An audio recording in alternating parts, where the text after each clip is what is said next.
Hello everyone, I'm Klaas De Jonge and I'm a postdoc researcher at Ghent University, and today I will present the work or part of the work that we did at Ghent University for the Smart Ventilation project. I'm going to start with a very brief and totally non-exhaustive history, because for a long time, and still in for certain applications, IAQ or indoor air quality was looked at through a very through only one lens, like the lens of perceived comfort. And that's because, thanks to the work of Wanger that's been done at DTU, it was possible, or it is possible, to derive outdoor air ventilation airflow rate requirements based on perceived comfort, based on the amount of people in a space. Now, this construct led to the fact that for a long time, when we measured ventilation airflow rates and we said, well, we obtain the ones we designed, that must mean that air quality is good. Now, as indoor air quality is more than just perceived comfort, you could ask, like, is this really the case, right? So, because if you think about it, the only thing that ventilation airflow rates or obtaining them mean is that the ventilation system works as designed. Now, in some cases, that will indeed mean indoor air quality is good, but not necessarily. And that's because indoor air quality is more than just perceived comfort. It's part of it, of course, but it's also health, sick building syndrome, and the things it influences, like work performance or sleep quality. If you then think about managing indoor air quality, there are even other indicators like acoustics, energy use, maybe also thermal comfort and investment cost. So those are a lot of factors to consider when you want to design. So then the question is, well, what is the optimal design? If you have the choice on how to design a ventilation system, maybe combine it with other management strategies. So what is optimal design? Now, this question as such is a general question that you often encounter as in engineering or in designing a certain system. And there is a methodology there is a typical methodology, namely, well, let's define a cost function. Let's define a cost function. And this is the question that was asked to Ghent University and that my former colleague, Dr. Louis Conny, tried to answer for us. So the question, well, a cost function was for IAQ was question one, but also the additional challenge, well, can you make it in such a way that it's also a tool to communicate between researchers, HVAC designers, and people investing in those systems? So people who actually need to decide how much money they can invest in good air quality. So that led to the question, well, Louis, can you express this cost function in a unit that everyone can understand?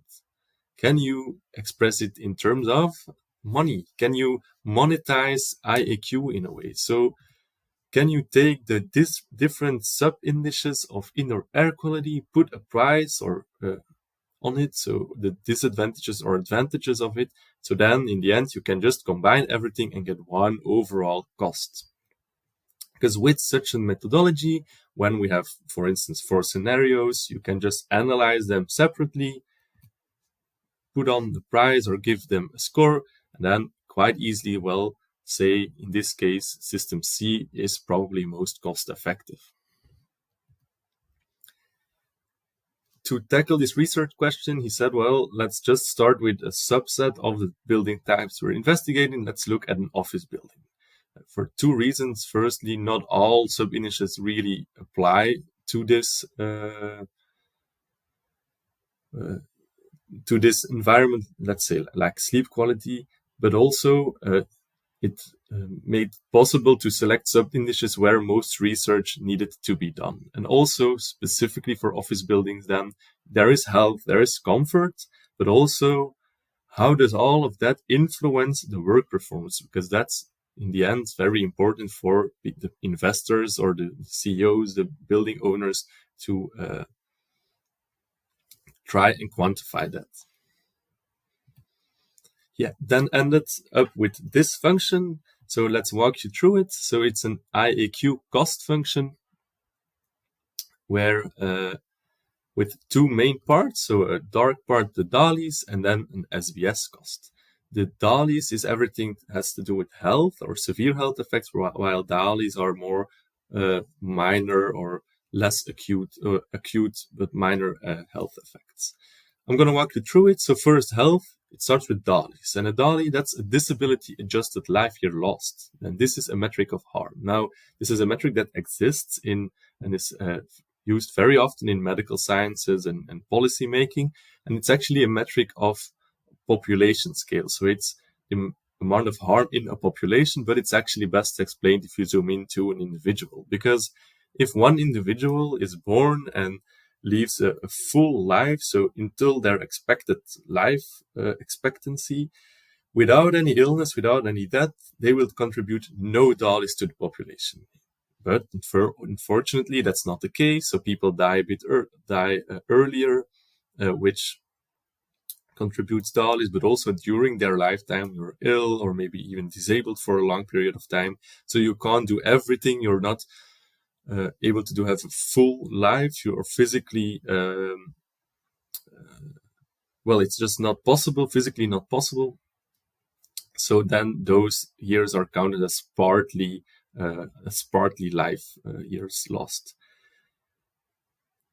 This is important because in recent research and more there are developments in this research area make it possible to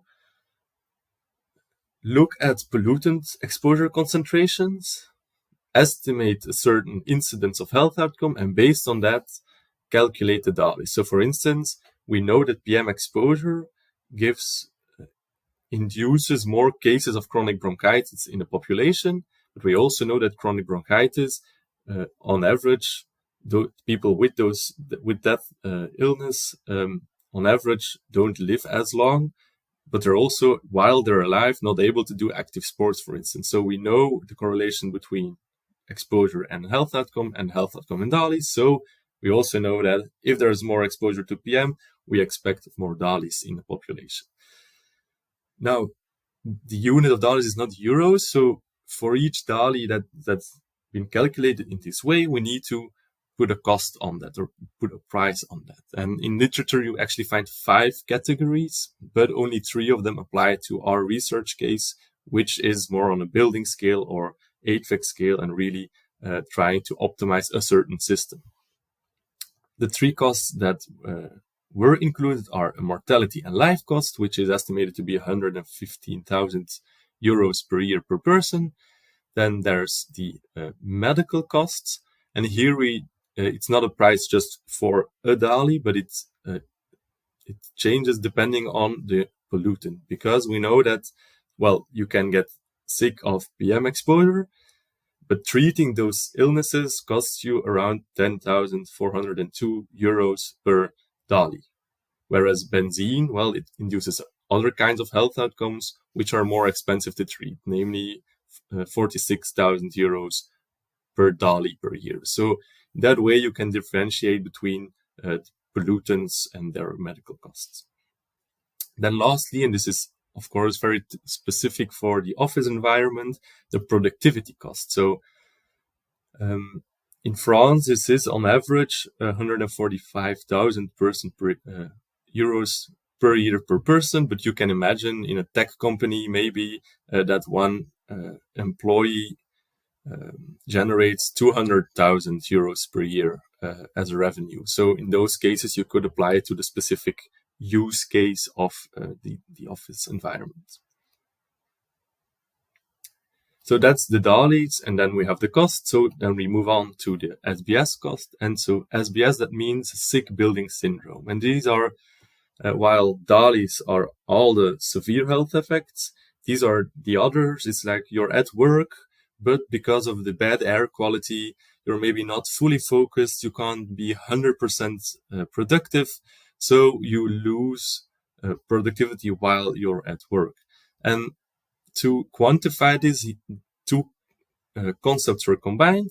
The first one was POP1 and POP2. So it's actually just subjective data. Really, people, when they questioned office workers, like, okay, how many times per week do you experience sick building syndrome symptoms? Those symptoms were then correlated with certain work performance. Then in other research, well, there was a correlation found between a certain indoor air pollution index and indoor discomfort index and that subjective data. And those indexes are more objective in a sense that it's about that it takes the input is pollutant concentrations of different VOCs, particulate matter, but also CO2, which is then, of course, the tracer for perceived indoor air quality. In the indoor discomfort index, it's more about the thermal satisfaction, so temperatures and relative humidity are important. Now, this link is very important as well because the last part, that can be modeled. So, for instance, if you take a case study building somewhere in Antwerp, you take a one-floor environment, you can make a model out of it. So what you see here on the right is a content model, but it's actually this was actually a combined thermal and IAQ model with Transys, which makes it possible with the right inputs and boundary conditions to estimate, well, for this use case with certain sources and a certain IAQ management strategy, you can get, you can predict what the typical concentrations levels in that office environment will be. Now, if you have the concentrations, we can apply the DALYs I explained before. So from concentrations, you can go to DALYs. There you see that PM 2.5 on the right is has the biggest impact. Second is formaldehyde, but really notice the log scale. So there's a big difference in there's a big difference between those values. So PM 2.5 is actually 92% of all DALYs. If you then apply the DALY cost, you actually see the same kind of thing happening. So what happens is from the total cost, PM 2.5, because it has the big impact, also dominates the DALY cost here. So that's an example of how to calculate or how an analysis of a simulation, for instance, could lead to a cost per person per year.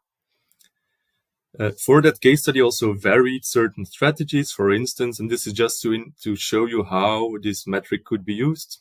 So he varied the ventilation airflow rates per person and found that that there is a benefit in increasing airflow rate, but it's not that high, less than expected maybe. But maybe more importantly, and this is very consistent, is that the SBS cost is actually the bigger part of the total costs in all cases. Another way maybe to enhance IAQ or think about managing IAQ is just to make sure that the sources aren't in the space. So in this case, you see, you see two cases, one with a low pollution level and one with a high pollution level. So and this is something you can decide on in the design phase of a building. So thinking about how to, which finishing materials you use in a space, for instance. And he found that here, choosing a low polluting material rather than a high gives you 140 euros per person per year. If you then think about a business with 100 employees and they occupy the building for 10 years, well, costs start adding up, and maybe it was better to just invest in lower polluting materials to start with. This is just to indicate how such a cost can be used. So that's the presentation. So I just want to end with the main reference for this presentation, which is freely available. And also, again, acknowledge, of course, Louis, who did the work that I presented today. So that was it for me. So I was Klaas De Jonge from Ghent University. And the only thing I need to do now is present the next speaker, which is Dua from KU Leuven, who will present something about the IAQ resiliency indicator she developed.